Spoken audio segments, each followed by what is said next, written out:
suite à la mise en place du conseil municipal de Sapone dans le Bas-Zega, prend des proportions inquiétantes. Le risque de conflit est imminent entre les deux principaux quartiers de la localité. Hier, une session extraordinaire convoquée n'a pas pu se tenir. Le grand format de cette édition est consacré à la situation de dégradation que connaissent les barrages au Burkina Faso. Des barrages, on en trouve qui souffrent de fissures, de ruptures de digues ou qui sont envahis par la jacinthe d'eau. Constat dans ce journal et explications avec notre invité qui sera le directeur général des infrastructures hydrauliques. Et puis au Gabon, l'heure est au dépouillement au lendemain de l'élection présidentielle. L'annonce des résultats est prévue pour le mardi prochain, mais déjà chacun des deux camps revendique la victoire. Bonsoir et merci de suivre cette édition.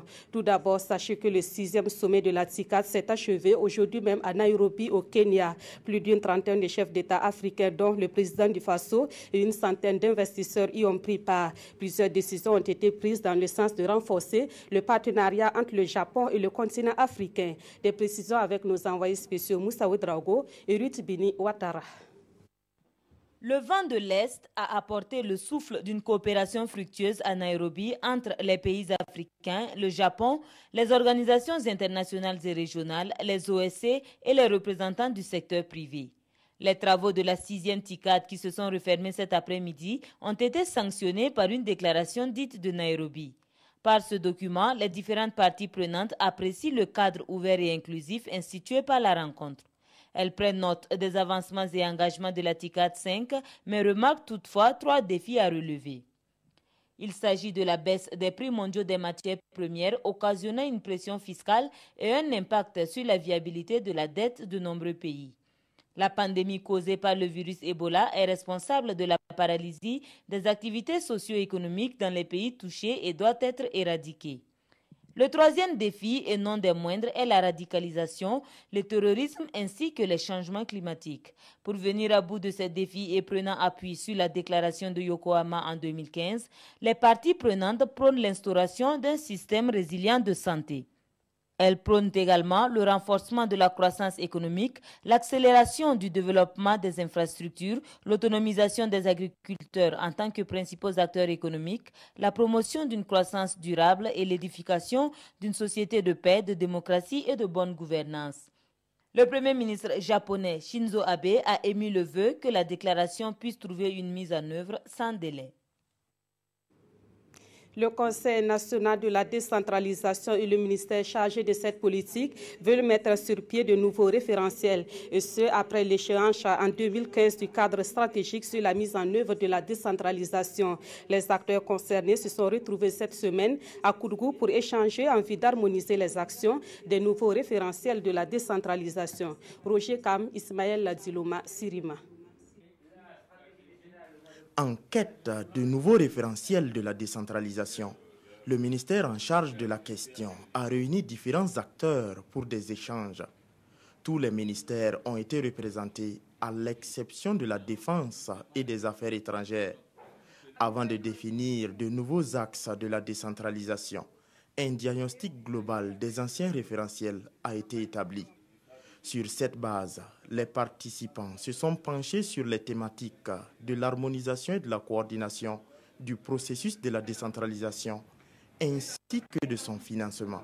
Il y a des efforts, certes, mais encore il faut améliorer, il faut accélérer le processus avec une programmation réaliste et réalisable. Vous avez la planification locale. Pratiquement toutes les collectivités disposent de ces instruments de planification socio-économique et les plans communaux de développement, les plans régionaux de développement. C'est bien, mais il y a des insuffisances dans le cadre de la mise en œuvre qu'il faut corriger. Et ces corrections devraient permettre d'obtenir des référentiels juridiques et stratégiques en cohérence avec les nouveaux enjeux locaux.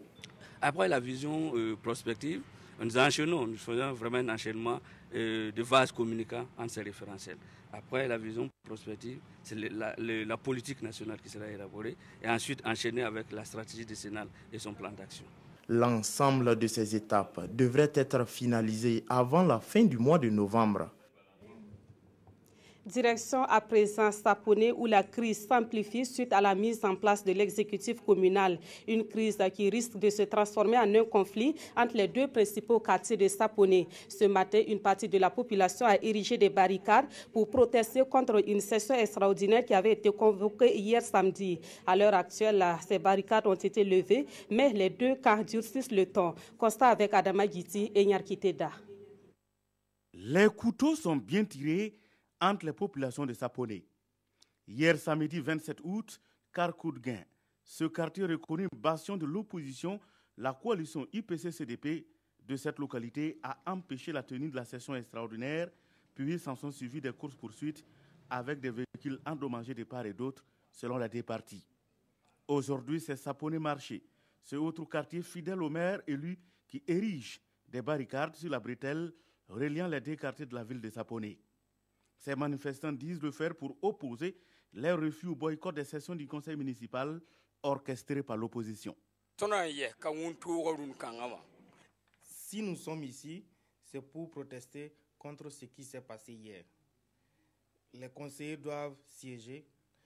Fermer la mairie n'arrange pas le pays et notre commune aussi. Une situation bien déplorable selon la coalition de l'opposition qui compte 39 conseillers contre 41 au MPP et attribue cet état de fait au maire de la commune de Sapone. Vraiment, ce qui nous arrive, c'est malheureux, c'est vraiment dommage. Nous estimons qu'à 41 contre 39, ce serait bien quand même qu'on puisse impliquer tout le monde si on veut qu'on travaille main dans la main pour le développement de la commune. Alors, on s'est donc heurté à ce refus catégorique de nos opposants du MPP.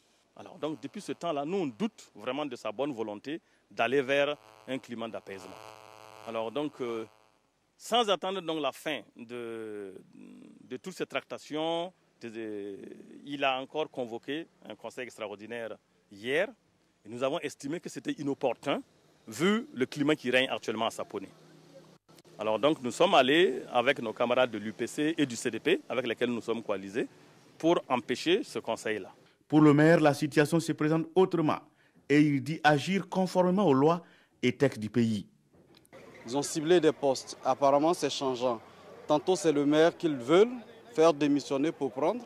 Après, c'était le premier adjoint, le deuxième adjoint. Bon, il suffit humblement et démocratiquement de dire « Nous avons perdu les élections, nous nous alignons et nous venons travailler ». Personne n'empêche aux 39 conseillers de l'opposition de prendre légalement leur place à la mairie pour travailler. Nous les consultons.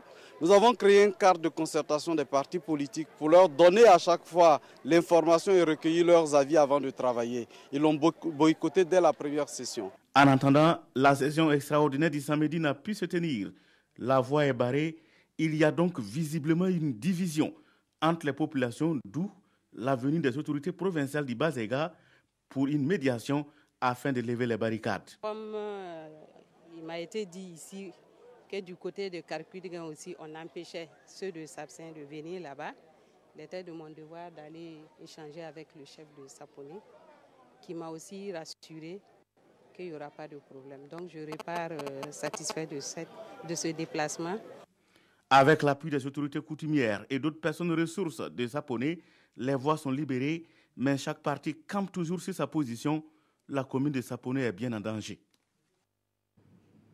Nous ouvrons à présent le grand format de cette édition consacrée à la situation des barrages au Burkina Faso. Tout d'abord, cette question, comment mesure-t-on le niveau de remplissage de ces barrages? Il existe un dispositif à cet effet et ce dispositif est installé dans les retenues d'eau. Les données recueillies grâce à ce dispositif sont par la suite traitées grâce à un logiciel pour obtenir le niveau d'eau en mètres cubes. Allons à la découverte de ce dispositif avec Mokhtar Ouedraogo et Maïmouna Traouri. Vue d'un œil de profane, cette échelle, placée au barrage numéro 3 de Ouagadougou, peut paraître banale, voire inutile. Et pourtant, pour ces spécialistes en hydrologie, elle a toute sa raison d'être. L'échelle est installée là, au niveau le plus bas du barrage, pour répondre à un besoin spécifique. Les échelles sont donc un dispositif qu'on a mis pour pouvoir recueillir l'information. Ces niveaux d'eau-là sont traités au niveau donc, du logiciel pour donner les débits, parce que il y a la relation entre le niveau d'eau et le volume d'eau pour les barrages et la relation aussi entre le niveau d'eau le débit. Ce 26 août, il est 15h30. L'échelle affiche à son compteur 446. Il y a une constante de 28 cm à ajouter. Nous prenons maintenant cette cote, nous introduisons dans les barèmes 474 qui nous donne un volume de 7 610 m3, alors que la capacité du barrage est de 6 870 m3. Ce qui veut dire qu'actuellement le barrage est rempli et déverse avec un taux de remplissage de 110,77%. Au Burkina Faso, 100 points d'eau sur plus de 200 sont sous surveillance du service de l'hydrologie. Le suivi est permanent et le relevé des données se fait 2 fois par jour, le matin et le soir. Les informations sont centralisées, traitées et stockées dans une banque de données. Et pendant la saison pluvieuse, une note d'information est produite par des cadres sur 21 retenues d'eau à l'intention des autorités. Ces données servent au suivi et à savoir un peu les zones d'inondation, parce que si vous avez un barrage qui est situé dans une zone d'inondation, l'évolution rapide du niveau vous donne une idée donc sur la situation hydrologique à ce niveau. Comme le contraire aussi, parce que s'il y a manque d'eau, voilà, ça peut se traduire par une baisse de niveau. Et les données, nous les comparons souvent à l'année antérieure, à la même date, voilà, pour voir effectivement quel est le gap ou bien quel est le surplus excellent qu'il y a entre les deux. Et nous les comparons aussi à une moyenne des 30 dernières années qu'on appelle donc la normale. Par rapport à ça, on peut savoir si nous sommes en deçà, ça veut dire que bon, il faut faire attention. Et cette année, nos réservoirs risquent de ne pas avoir beaucoup d'eau. Donc en termes de maraîchage et autres, il va falloir compter avec ça. Un véritable outil de suivi et de planification qui souffre malheureusement de difficultés. Nos lecteurs là, sont munis de téléphone, nous collectons ces données-là par téléphone. Ça, c'est vraiment un problème. Souvent, il n'est pas là, son portable est déchargé ou il n'y a pas de réseau. Donc, on peut faire toute la journée, appeler toute la journée sans le gagner. On est obligé de reporter ce truc-là pour demain. En plus de ça, il y a l'ensablement des retenues d'eau. Tous les barrages sont presque ensablés. Des paramètres qui méritent d'être pris en compte car selon le chef de service de l'hydrologie, des étudiants, chercheurs, bureaux d'études et de nombreux organismes internationaux se servent de ces données pour les besoins de leurs recherches et la planification de leurs projets. À Bouroum, une commune du Namantenga, le barrage a failli céder suite à une grosse pluie. Et cela a créé une grosse frayeur chez les habitants qui se sont mobilisés pour réparer une partie de l'ouvrage. Et comme le barrage de Bouroum, actuellement 22% des barrages au Burkina Faso sont en état de dégradation. Fissures, ruptures de digues ou de déversoirs, voilà autant de maux dont souffrent ces barrages. On fait le constat avec Souleymane Sanou et Aboubakar Sayon. Une grosse faille sur la digue du plan d'eau de Bouroum. Selon le maire, cette crevasse est l'une des conséquences de la pluie qui s'est abattue sur la commune dans la nuit du 17 au 18 juillet. L'ouvrage a été submergé et porte encore les stigmates des 93 ce jour-là. La digue a été endommagée. De grands trous étaient visibles le long de la chaussée. Le trou même valait 1,80 m. Vous voyez la digue là? Ça valait 1,80 m de profondeur. Donc, compte tenu de ces dangers, nous avons dit que vraiment c'est un risque qu'un camion de poids lourd passe là-dessus. Durant 9 jours, les véhicules en tout cas ont été vraiment stationnés à la sortie comme à l'entrée de la digue. Après la semaine, nous avons vu que ça s'est asséché et nous avons vu que vraiment aucun moyen d'extraire ne venait. Et le chef du village, Samajel de Bouroum, qui a un peu vraiment ses moyens, a mis toutes ses dispositions pour essayer maintenant de ramener toute la digue qui avait vraiment fait le grand fossé là. Au regard de l'état de dégradation de ce barrage, construit en 1980, les autorités locales appellent à l'aide pour sa reconstruction. La hiérarchie et les autorités, si vraiment elles peuvent tout faire pour nous venir, parce que si une telle pluie revient, comme cette année ou l'année prochaine, nous n'avons plus de route, nous n'avons plus d'accès avec l'extérieur, avec les autres communes. Ici, nous sommes en majorité des producteurs de riz et sans le barrage, nous serons tous dans la misère. Alors nous demandons aux autorités de nous venir en aide.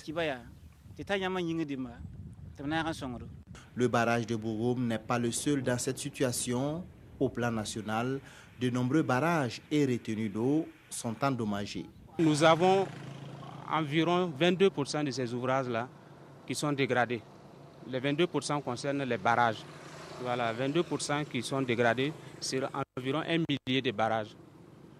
Et sur les 22, nous avons 6% de ces barrages-là dont la digue est rompue et 4% dont le déversoir est parti, et les autres concernent les ruptures aussi bien de la digue que du déversoir.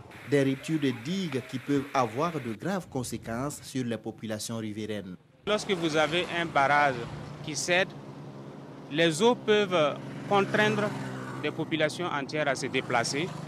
Les eaux peuvent détruire les cultures. Il y a aussi l'environnement qui peut prendre un coup. Selon le ministère en charge des aménagements hydrauliques, un budget est alloué à la réhabilitation des barrages, mais il reste insuffisant pour réparer l'ensemble des ouvrages. Et pour aller plus loin sur ce sujet, nous recevons sur notre plateau le directeur général des infrastructures hydrauliques. Bonsoir, Monsieur Patrice Guissou. Bonsoir, Madame Kaoré. Alors déjà, quand on parle de barrage au Burkina, quel est le potentiel à la matière?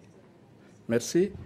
Et parler de barrage en termes de potentiel, le terme ne s'y est pas, parce qu'on peut faire autant de barrages où on veut, mais encore faut-il que ces barrages soient fonctionnels. Un peu plus tôt. Quel est le nombre de barrages? Le nombre de barrages évalue à peu près à 1010 barrages au Burkina. D'accord. Est-ce que ces barrages sont équitablement répartis à travers le pays? Est-ce qu'il n'y a pas des zones ou des localités qui sont défavorisées? Et un barrage est établi dans une zone topographique bien déterminée, qui fait qu'un barrage n'est pas forcément lié à un village, à une commune, mais se trouve à l'intérieur d'un bassin ou bien d'un sous-bassin qui peut comporter beaucoup de communes, beaucoup de villages. Ce qui fait que, quand on prend par exemple notre pays, la seule province qui semble être déficitaire, qui est plutôt déficitaire, c'est la province de l'Akossi, parce que plus généralement, sa topographie est plane. Et quand c'est plat, trop plat comme ça, c'est difficile de mobiliser de l'eau, sinon que de créer des inondations. Voilà. D'accord. Mais est-ce qu'il y a un suivi de ces barrages-là, ou bien tout s'arrête lorsqu'on finit de faire la construction? Non, il y a un certain nombre de dispositions qui sont prises quand on finit de construire un barrage. Et le premier organe qu'on met en place au niveau strictement local, c'est la mise en place d'un comité de gestion du barrage qui s'occupe vraiment du suivi très rapproché et de l'entretien des petits qui peuvent se poser. Après ce comité de village, dans les sous-bassins, il y a ce qu'on appelle le comité local de l'eau. Et après le comité local de l'eau, à l'intérieur du bassin lui-même, il y a l'agence de l'eau. Et toutes ces structures permettent de suivre le barrage. Et le constat aujourd'hui est que ces barrages connaissent des difficultés, comme on l'a vu dans le reportage précédent. En tant que spécialiste du domaine, quelle explication vous avez à donner par rapport à ça? Et les difficultés vraiment sont diverses. Et essentiellement, on peut citer entre autres qu'il peut y avoir des insuffisances lors des études, lors de la construction, ce n'est pas construit dans les règles de l'art. Et ce qui vient aggraver cette situation, c'est les changements climatiques qui aggravent les phénomènes extrêmes, dont la montée extraordinaire des pluies, ce qu'on appelle les crues. Parce que le barrage est dimensionné pour une montée exceptionnelle donnée de la pluviométrie. Et toutes les fois que, dans le cas présent, avec les changements climatiques, ces pluies extérieures sont dépassées, ça fait que ça cause énormément de ruptures de barrage. D'accord. Voilà. Alors, et pour faire face à ces difficultés, souvent on entend les populations qui recommandent le curage de ces barrages. Est-ce que techniquement cela est possible? Techniquement, c'est faisable. Encore qu'il faut savoir exactement où est-ce qu'on va amener cette vase et comment on va la gérer. Mais là n'est pas le problème. Le problème réside en ce que les coûts sont suffisamment exorbitants. Mettez-vous, par exemple, à l'esprit que pour avoir un mètre cube, par exemple, ça veut dire 1000 litres, il faut monter environ, par exemple, dans les 20 millions, plutôt 20 milliards à peu près. 20 milliards pour avoir 1000 mètres cubes. Donc c'est suffisamment exorbitant et la rentabilité n'est pas toujours évidente. D'accord. Voilà. Alors, M. Guissou, nous allons suivre ensemble ce reportage avant de terminer notre entretien. Dans la capitale burkinabé et précisément au barrage numéro 2 et 3, le constat est tout autre. Là, le principal mal dont souffrent ces retenues d'eau est cette plante envahissante appelée la jacinthe d'eau. Chassée à coups de râteau chaque année, elle revient régulièrement et encombre ces deux barrages. Mais cette année, la guerre contre la jacinthe d'eau a pris une tournure plus sérieuse. Une guerre lancée donc par l'association des pêcheurs de Ouagadougou, appuyée dans ce sens par le ministère de l'eau et l'agence de l'eau du Nakambe. Moussa Ouedraogo et Tanga Kafando. Ce coup de râteau lance l'opération de nettoyage des retenues d'eau numéro 2 et numéro 3 de la ville de Ouagadougou. Initiée par l'association des pêcheurs de Ouagadougou et appuyée par l'agence des eaux du Nakambe et le ministère de l'eau et de l'assainissement, l'opération qui s'étend sur 3 mois vise à débarrasser les barrages de la jacinthe d'eau et donner de l'emploi aux jeunes. En dehors de cette phase d'arrachage, la lutte va avoir un aspect suivi, c'est-à-dire qu'on ne va pas se contenter d'arracher seulement la jacinthe, mais on va surveiller l'environnement même de ces barrages-là pour prévenir l'apparition de ce phénomène-là. C'est-à-dire qu'après cette année, on ne dit pas que l'année prochaine, il n'y aura pas de jacinthe, mais vous le constaterez vous-même, l'ampleur du phénomène ne sera pas comme on le voit les autres années. Ça va aller en baissant. Au total, ce sont 4500 tonnes de biomasse réparties sur 45 hectares qui seront enlevées, acheminées par camion vers différents biodigesteurs de la ville pour produire du gaz de cuisine, des engrais et de l'électricité. Nous avons justement commencé un projet de lutte intégrée. Et la lutte intégrée, c'est quoi? C'est voir un peu toutes les formes de lutte, comment on peut fédérer toutes les formes de lutte pour en venir à bout de la plante. Plante d'Amérique du Sud, importée en Afrique comme plante décorative, la jacinthe d'eau constitue aujourd'hui une sérieuse menace pour nos eaux dans les centres urbains, une menace aggravée par les comportements non éco-citoyens des riverains et usagers. Les barrages sont des milieux de dépôt, donc de diverses ordures. Il y a le drainage aussi des eaux sales de la ville. Et puis, il y a des mariculteurs qui cultivent dans le lit du barrage et qui mettent des engrais. Donc, vous avez un milieu qui est bien cultivé, donc avec un excès de phosphore et un excès d'azote, donc qui sont effectivement des éléments nutritifs qui permettent le développement de la plante. Cette opération de nettoyage va certainement constituer un grand soulagement pour les retenues d'eau numéro 2 et numéro 3 de la ville de Ouagadougou. Mais pour le long terme, il faudra que les riverains adoptent des comportements éco-citoyens, ce qui pourra garantir la durabilité de nos ouvrages en eau et nous éviter ce que Lebrun a appelé depuis 1949 le péril vert de l'Afrique. Voilà, M. Guissou, quelle est votre réaction à la suite de ce reportage? Et comme il est dit dans le reportage, la jacinthe d'eau est une plante suffisamment envahissante. Et les conséquences immédiates sont qu'elle étouffe énormément toute vie aquatique, que ce soit la faune ou la flore. De ce point de vue, il est salutaire peut-être que cette opération soit menée en vue de pouvoir l'enlever totalement du barrage plutôt. Ce que j'ai voulu peut-être noter, c'est que cette plante augmente véritablement l'évaporation de l'eau. Et ça, c'est une conséquence qui n'est pas négligeable. Donc, l'enlever, c'est vraiment la meilleure des solutions. D'accord.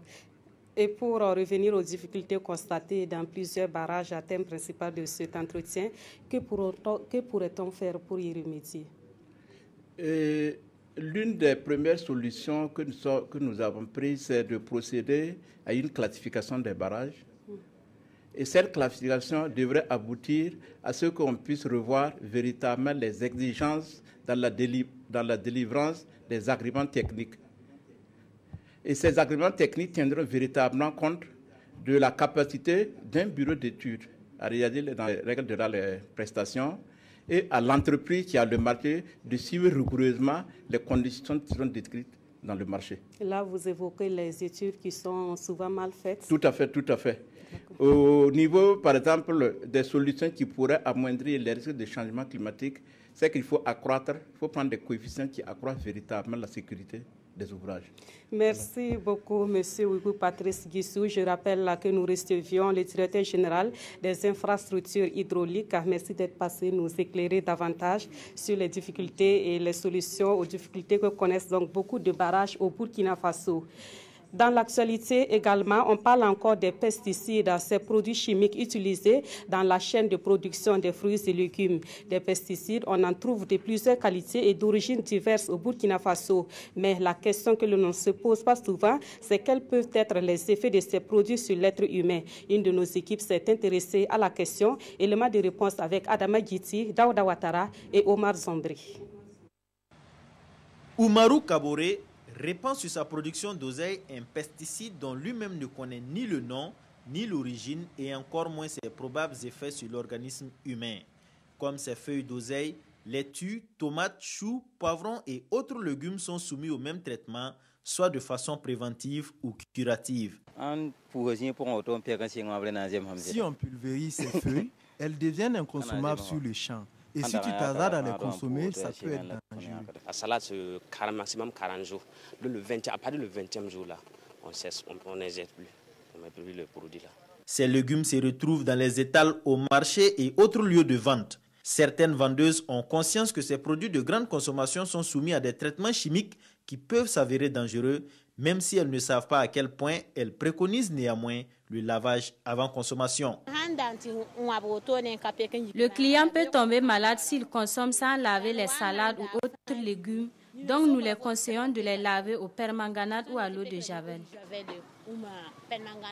Au service pesticides et engrais du Laboratoire national de santé publique, l'on mène des analyses pour connaître le degré de toxicité de ces pesticides. Si les pesticides sont très mal utilisés, peuvent se retrouver dans les produits. Et quand ces produits sont consommés à long terme, il peut arriver justement qu'il y ait des problèmes de santé qui peuvent entraîner, on peut le dire, peut-être des problèmes d'allergie. Et on peut citer aussi également, entre autres, on peut avoir des cancers. Les résidus de pesticides se retrouvent parfois dans les plats crus ou déjà cuits. Et le technicien de santé publique de lancer un appel aux consommateurs. Il faut que chacun puisse s'enquérir des bonnes pratiques d'utilisation des différents produits, des principes de lavage et de décontamination, de cuisson également, pour que les teneurs de ces pesticides-là, à la fin, dans le plat du consommateur, soient vraiment réduits et ne causent pas de risque pour la santé. Les pesticides chimiques sont les plus utilisés de leur gamme. Quand bien même il existe des pesticides naturels à base d'extraits de plantes, mais ils sont peu connus ou peu utilisés, faute de vulgarisation ou de résultats probants sur les parasites de plus en plus résistants. Nous mettons le cap à présent sur la région des Cascades où les pluies diluviennes de ces derniers jours ont fait des dégâts importants. Le ministre de l'Habitat et de l'Urbanisme s'y est rendu cette semaine pour faire le constat. De Bérégadougou à Sinéna en passant par Banfoura, le ministre Maurice Dieudonné Bonannée a visité les infrastructures dégradées. Aux personnes affectées, il a promis que des mesures urgentes seront prises pour les soulager. On fait le point avec Betty Bien-Nawon et Karim Sissé. Ce pont reliant Bérégadougou à Orodara n'a pas résisté face à la furie des eaux après la pluie du 10 août dernier dans les Cascades. Actuellement, il est quasiment infranchissable. Et en attendant sa réfection, les populations locales ont construit ce pont de fortune. Les personnes sinistrées, elles, ont retrouvé refuge ici, à l'école communale de Bérégadougou. Le ministre de l'Urbanisme et de l'Habitat leur apporte son soutien. C'est une cinquantaine de sinistrés que nous avons pu loger au niveau de cette école. Nous avons reçu les vivres. Il restait simplement le problème justement de fonds pour pouvoir transformer ces vivres-là en nourriture. Et je crois que le geste que le ministre vient de poser, c'est pour les aider dans cette dynamique-là en attendant qu'on puisse trouver une solution durable. Les pluies diluviennes ont aussi dégradé le chemin de fer, entraînant la suspension du trafic ferroviaire. À Sinéna, toujours dans les Cascades, une équipe technique travaille d'arrache-pied pour rétablir la ligne. La suspension de la liaison affecte naturellement l'économie dans la mesure où un certain nombre de marchandises qui devaient passer par le chemin de fer seront retardées à cause de cet accident. Je me réjouis que l'équipe qui est en place travaille de jour et de nuit pour que très rapidement cette situation soit rétablie afin que le trafic puisse se reprendre. Dieudonné Maurice Bonannée a aussi visité les logements sociaux de Banfora et rendu une visite de courtoisie au chef de canton de la cité du Paysan Noir. Et on reste dans l'une des localités visitées par le ministre de l'Urbanisme et de l'Habitat, à savoir Signena. En plus des dégâts que l'on vient de voir, les pluies diluviennes tombées ces derniers temps ont été à l'origine d'un accident ferroviaire dans cette localité le mercredi dernier. Le déraillement du train n'a pas causé de pertes en vie humaine, mais les dommages matériels sont importants et le trafic ferroviaire entre le Burkina Faso et la Côte d'Ivoire est actuellement impossible. On fait le constat avec Ahadi Sandamba. Sur le terrain, la scène démontre l'ampleur de l'accident. Une locomotive embourbée à plus de 3 mètres de profondeur et une dizaine de wagons disposés ça et là. Nous sommes à Signena, localité située à une dizaine de kilomètres de Banfora. C'est ici, dans cette zone marécageuse, que le train marchandise qui a quitté Bobo-Dioulasso ce mardi 23 août à 16 h pour Abidjan a terminé sa course. Il s'agit d'un déraillement d'un train de wagons vide. Dieu merci, on ne déplore vraiment pas de victimes corporelles en vie humaine. Ce qui nous réjouit quand même un peu. Quant aux dégâts matériels, on déplore en tout cas la machine qui est fortement accidentée et ensuite il y a 10 wagons qui ont suivi et en fait qui sont affaissés sur la machine. Ce qui est arrivé, c'est que au cours de cette nuit-là, il est tombé une forte quantité de pluie dans la zone, ce qui a fortement abîmé, qui a affaissé les remblais ferroviaires, occasionnant effectivement emportant du même coup le pont qui était juste à côté. Et au passage donc du train, le train a déraillé à ce niveau-là. Des fortes pluies diluviennes qui ont laissé des traces difficiles à effacer et surtout des travaux pour l'entreprise chargée d'exploiter les rails. Ce morceau de béton, par exemple, qui pèse environ 1 tonne, est une partie du pont en question qui a été transporté par les eaux à plus de 100 mètres. Et depuis l'accident, c'est tout un arsenal de machines ainsi que des techniciens qui sont déployés pour le rétablissement du trafic ferroviaire Burkina Faso-Côte d'Ivoire. Un trafic prévu pour reprendre dans une semaine, nous ont confié les techniciens de la Citaraï. Un mot de culture dans cette édition, les arts pour contribuer à l'éveil des enfants et les occuper utilement pendant ces vacances. C'est une initiative de l'association Rim Falao en collaboration avec l'Institut supérieur du cinéma, de l'audiovisuel, de la musique et du multimédia. Les deux structures ont organisé l'événement dénommé Académie Vacances Arts qui s'est achevé hier samedi à Ouagadougou. Urbain Benito Somé et Aruna Mari.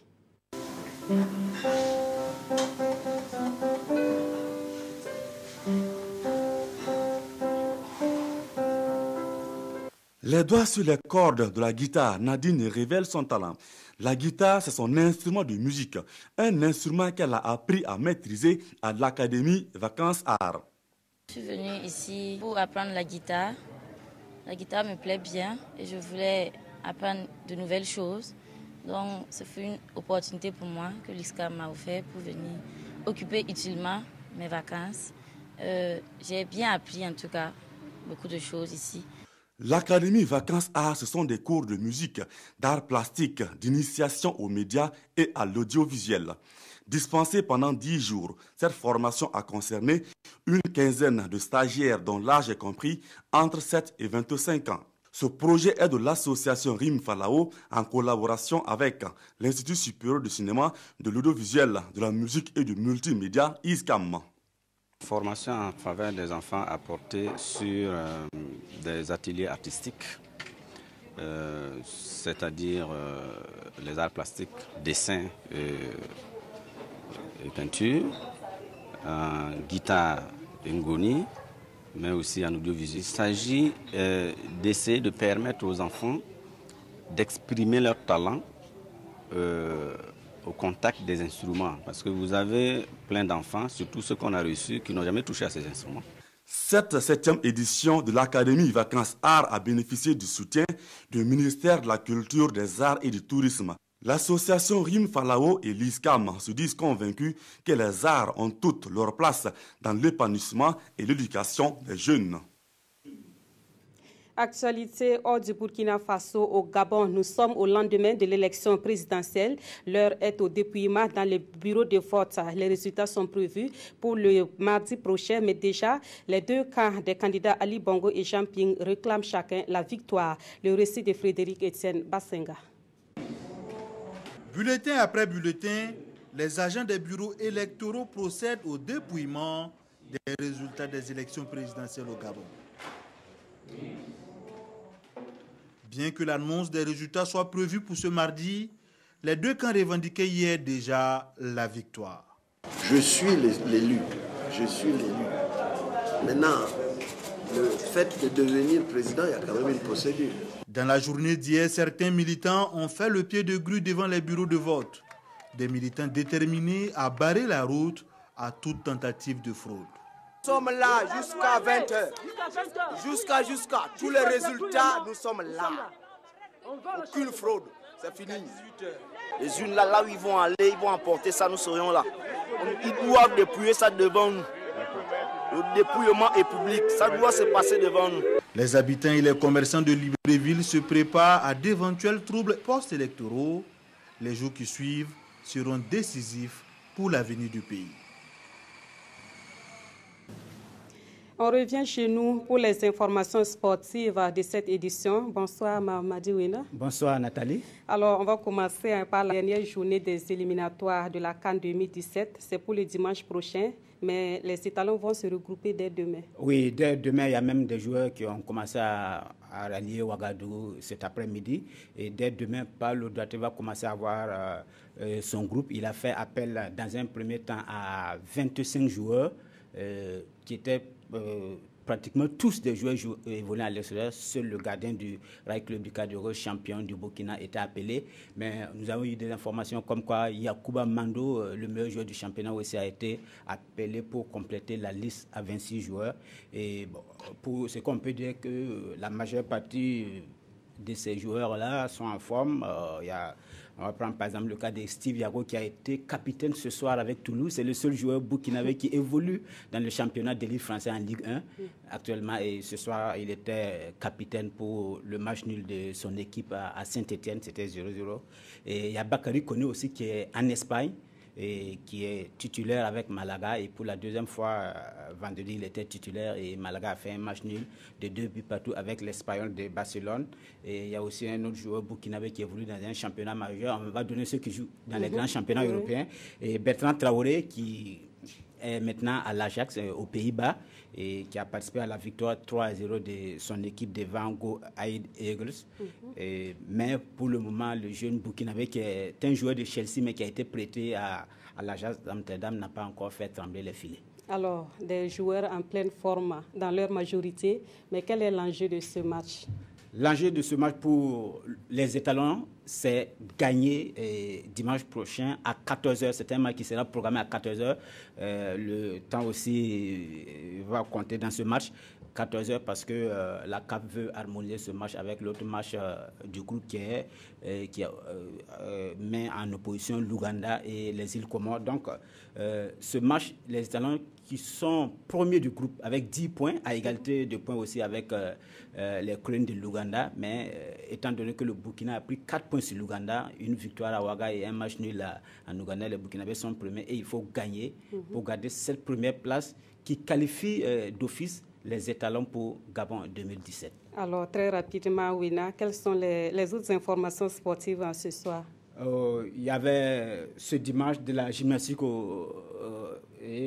c'est la famille Semporé qui s'est imposée. Alex Semporé en senior homme et Nafissatou Semporé en senior dame. Et il y avait aussi championnat de karaté do et aussi le championnat de Scrabble. Et tout cela, ça sera développé demain en image dans le magazine des sports. Merci Mamadi Ouina. Merci aussi d'avoir suivi cette édition qui s'achève. Très bonne soirée sur la RTV.